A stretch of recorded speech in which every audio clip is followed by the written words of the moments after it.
following is not trading advice. Everything I say is my opinion. I am not responsible for any losses you may take, only the profits. What's up, Octo Nation? It's Charlie, your host today. Today we're taking a look at Spartan Energy Acquisition Corp. We are getting in the mid to low floor on this. It's still run up a little bit, but it's still very low. This company still has not released a company they want to bring to market. However, I think they're definitely dropping some hints, and we're going to take a look at those. So stay tuned. Let's keep going here. First thing you got to take a look at. This is the new header they released. Okay. Here is the old header. You can take a look at on Wayback Time Machine, archive.org. Type it in, go to previous dates, and take a look. This one is that these are oil and gas rigs right here. Okay. So it seems to me they could have had a plan for one of these in mind at first. Maybe they just had it thrown up, right? When they were building a site, they said, hey, just put some sort of energy thing as the banner, right? But now, on purpose, they changed that header to this, the solar panel windmill play, okay? And this is riding on that green hype train. Again, I talked about that. The hype is there, grab it, ride the train, follow the money. Follow the money. If the people are hyping the green stocks, the Teslas and the Hyliions, the electric car, trucks, semis, ride it. Okay. There are tons of solar companies that are still making it through this recession that we're starting right now, and they're still going to probably be fine. Okay, because they're pitching these things that it ends up costing the homeowner nothing, and it really doesn't. They get a loan, they give them a loan for it. It ends up costing them like 30 to 60 grand or whatever, depending on the house.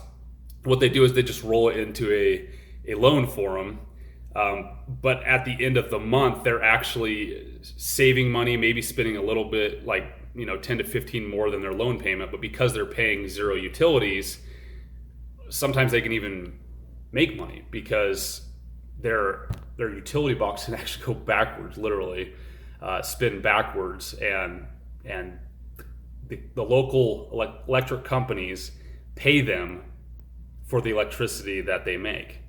Okay, not all the time is that going to happen. Heavy times of use, like right now in the summer, if you're in a hot place like Phoenix, you're going to be using most of your energy. But we'll try to keep it more on Spartan here. The windmill thing, I know there are some lands that are privately held across the United States that have windmills. Okay, you never know. They could be grabbing a guy that's got 3,000 acres of windmills, then bringing them to market. Imagine what that would do. I think that would just go crazy. Okay. Now let's take a look at one thing I did find, which doesn't seem like a lot at first to people, but to me it is. I built some websites to do all sorts of stuff, so I was kind of checking into the scripting of the site and all that, and I did notice that the new background header image is called Banner Home New. Okay, that might not seem like a lot, but look, these guys. The last thing these guys are going to care about is creating a new banner for their website. The only reason any of these guys in this company would have had their website builder change the header is because they wanted to switch what they were hinting about, right? These guys aren't dumb, but they're not the ones making the site either. They're not just bored and like, I'm going to change the header for the hell of it. No, this is on purpose. And the fact that it was named new tells me that this was not something that was just kind of random sitting there when they made the site and they're like, eventually we'll change it to that. No, this is something that was new that I'm sure was gone through all the board of directors. And they said, hey, let's at least, maybe we should change the header on there because oil and gas kind of has a bad name. And we're also looking at these windmill or solar panel plays or whatnot. So let's go ahead and change that. So on purpose, it's called new, which tells me that this was brought on as a new idea. When did this come out? Beginning of the year-ish. I don't have an exact date. When we go back to the time machine here, this is going back to September 11th. Let's see if it's on. Oh, yeah, it's not letting us go there. There's another way to check it. Something it might have happened in the past 4-ish months or something, when we brought this new director in. That's subjective. I haven't seen proof of it. But again, the new name in there specifies that this is on purpose that they did this. Okay. One other thing I noticed compared to the current site, and take this with a grain of salt because this might not mean anything, but this paragraph right here is not on the new site. What does that mean? Maybe nothing. It says Apollo's team possesses a broad range of transaction, financial, managerial, and investment skills. Apollo operates its business in an integrated manner, which we believe distinguishes Apollo from other alternative asset managers. Apollo's investments professionals frequently collaborate and share information across disciplines, including market insight, management, banking, and consultant contacts, as well as a potential investment opportunities. This collaboration contributes to Apollo's library of industrial knowledge, and we believe enables Apollo to invest successfully across a company's capital structure. What the heck does that mean? Most of the guys that are involved in this, the board of directors and all that, they're actually working for another company, which is, to keep it simple, it's another company that manages a bunch of other companies, right? They're kind of middlemen, smart dudes that help direct things around. The deal is what this actually tells me right here in this little added paragraph that's not on the new site, is it literally, to me, admits that they are probably going to be looking at companies that they currently manage in Apollo. Okay, if you look at the stuff that Apollo manages, they've got some crazy cool green plays, and you can dive in for a week probably taking a look and praying and hoping that maybe one of those is the one they're going to get. But it's still speculative, but I think this does kind of say something. Them taking that off, I could see why, as a business and stock market goes with those things in business. You can't mess around as far as regulations. Hinting too much can get you into some serious trouble, okay? And so the last thing they want to do is get in trouble for hinting that the exact company they're going to merge with is already managed under Apollo, and so I think they might have taken this out just to save their butt, if it ever came back on them. But I would definitely pay attention to this. To me, this literally admits that they're going to be looking at companies they already know. They probably already know the CEOs and the head board guys on all the other companies, and that they've reached out to 5 to 10 or whoever, or maybe just one. Maybe they've been going for one forever. All right, let's take a look at the management. I mean, the management, I'm not going to go into too much detail about it, but the management, these guys are the top dogs for whatever. I mean, BA at Stanford, this guy also got his JD from your doctorate from Harvard Law. This is the main dude. John MacWilliams. Okay, he's worked for all the U.S. Department of Energy, all sorts of energy partners. The CEO, Geoffrey Strong, kind of the same thing. I mean, look at this: Apollo Board of Directors for Apex Energy, Apollo Royalties, Kalias Energy, an oil and gas company. But again, it looks like they're switching off the oil and gas, so I think they got a couple in mind. But I mean, tons here. When you go down, the management does the same. This John guy, he was in it first, then he left. Then they brought in 2 new people, and then those people now left, and now John is back as the lead dog of the thing. So I think there's always some, there could be some drama, maybe some misunderstandings, or just not agreeing with one another. And so those other 2 people are gone.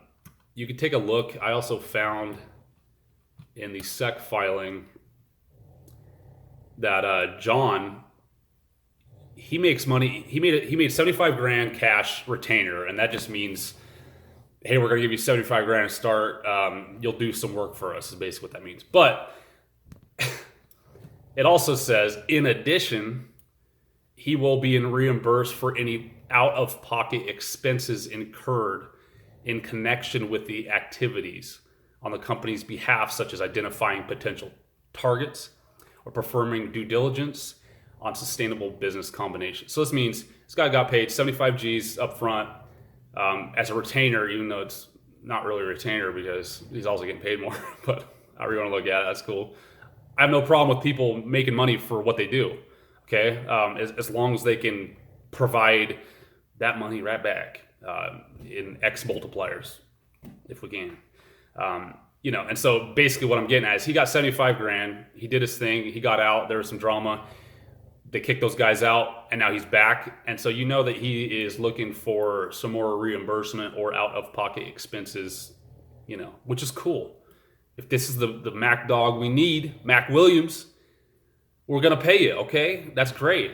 He was also given 75,000 shares, okay? Basically given at that amount per share, okay? Like 100th of a penny per share. So he's basically given 75,000 shares. Cool. So that's another little piece there. He's still going to get paid for whatever he's doing now. And, this guy is not someone, these aren't people that are going to mess around, all right? I brought up their extension. I just want to note that the guess is that if they do have a company they're going to merge with, they can give a little hint and say, hey, we got a company that we're looking to sign with, okay? And they're going to announce that with a press release, usually. And when that comes out, the stocks really like to jump, okay? Because it's considered a letter of intent, a pending letter of intent that these guys are going to try to do with one of these random energy greeny plays, is what we're guessing. Now, I said they only have till August to do this merger. Now, if they announce this company that they're going to merge with, okay, then they are going to probably do what's called an extension, okay? They have to have the shareholders vote on it, all right? And they basically say, hey, we only have till August. Does everyone agree that we should have another 3 months or 2 months so we can complete this deal? Of course, all the shareholders are going to say, heck yeah, yes, two months longer, get the deal done, right? So as long as they have someone and they do announce it before their deadline, we're good. Now, there is still significant risk on this, obviously, because they haven't even announced the company yet. But fingers are pointing to the fact they have, but they can only say so much before certain negotiations and some contracts have already been signed. And I'm sure this is a funky time to try to get a bunch of people together to sign some papers. Okay, let's take a look here. Let's take a look at the stocks, actually, the tickers here. This is the common share. How we're going to read this, is bubbling around 10, as always. With new SPACs, this one actually started at like 9.59, Anyways, it's had some casual write-up. It started getting some hype around the 25th of June. Did a little bumpy bumps, went up about went up about 5%, not much. This is nothing. I mean, again, the floor on this stock is probably going to be, around $10.30, $10.50. I'd say closer to $10.30. So, even if you bought here, they didn't end up getting a company, you're still going to have a floor. In other words, your shares are still going to be worth $10 plus ish, no matter what. So, super safe investment if you invest in these. Still totally speculative though, because they could not find anyone. You could go from 1085 buying in to down to 1020. But your worst case scenario, you're going to lose what, 5-10%. That's fantastic for the stock market or any investment there. As for patterns, this might be a bull flag. There's not a lot of volumes on these to really put much, but technically that kind of does look like a flag. Let's just call it a flag. There you go. Kind of an angle. Not really though. This is kind of straight. I mean, you could put another.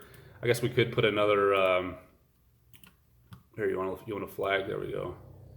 More like that. But still kind of funky looking, but kind of does look like a bull flag. I'd watch this. Personally, I'm going to put in an order probably, if it breaks this trend, chances are it's going to keep going up. If it breaks a trend a millisecond or, a couple pennies over, not really, but if it breaks it, in this case, 5-10%, it's probably going to keep going up a little bit. Probably right around 12. I'd say it could get to 12 before they announce. When they announce, it'll probably shoot to 15 to 20-ish. Who knows? Depends what they announce. So I'm going to put an order in probably around 1090-ish. So that way, if it does break, hits 1090. If it hits 1090, it's probably going to go to 12. If it hits 12, if it hits 13, it's probably going to 15, right? So 12 is kind of the run up before high's going to get, unless there's some real letter of intent stuff. The warrant side of this, we just kind of got a pendant here, is what this is called, kind of. You can even rise this baby up. This one did hit 220-ish, 219, 218. It is sitting at 171. Again, you could ride this and, put an order in about $1.90, I'd say, to be safe.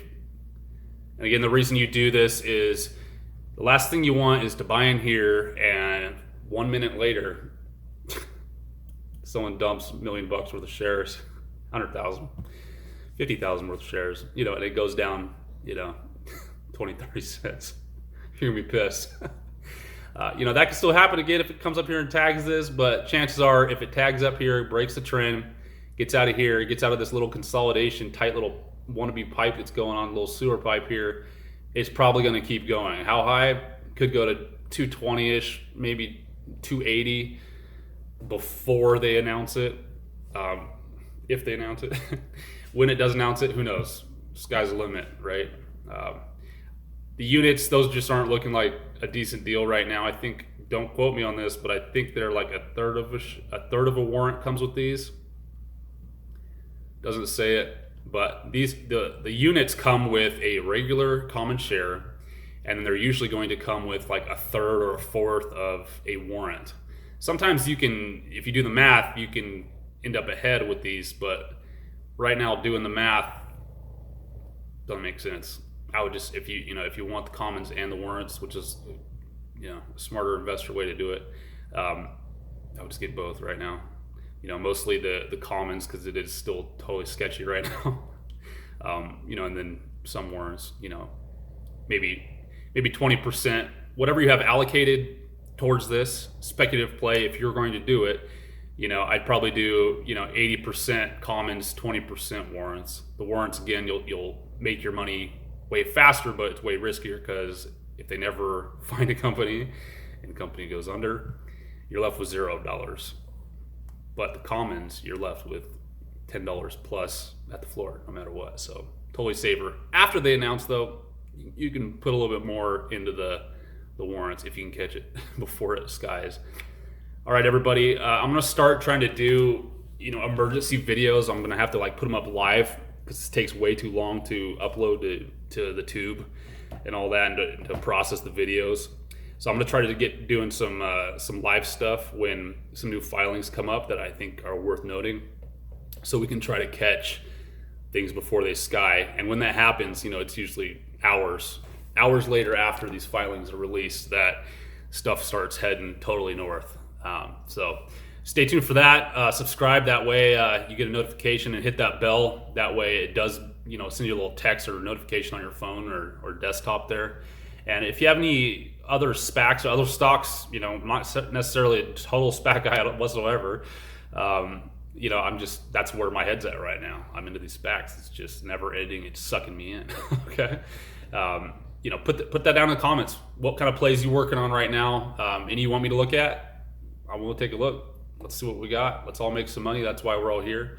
If you can, hit the like button. That does help me out, and just help me get ranked. That way we can build this community up, because the more people we have commenting on this, and the more people we have into all these weird little beginning companies that we're taking a look at, the better it can be for all of us. Because as long as we're all playing it kind of the same, being bulls, the more bulls the better.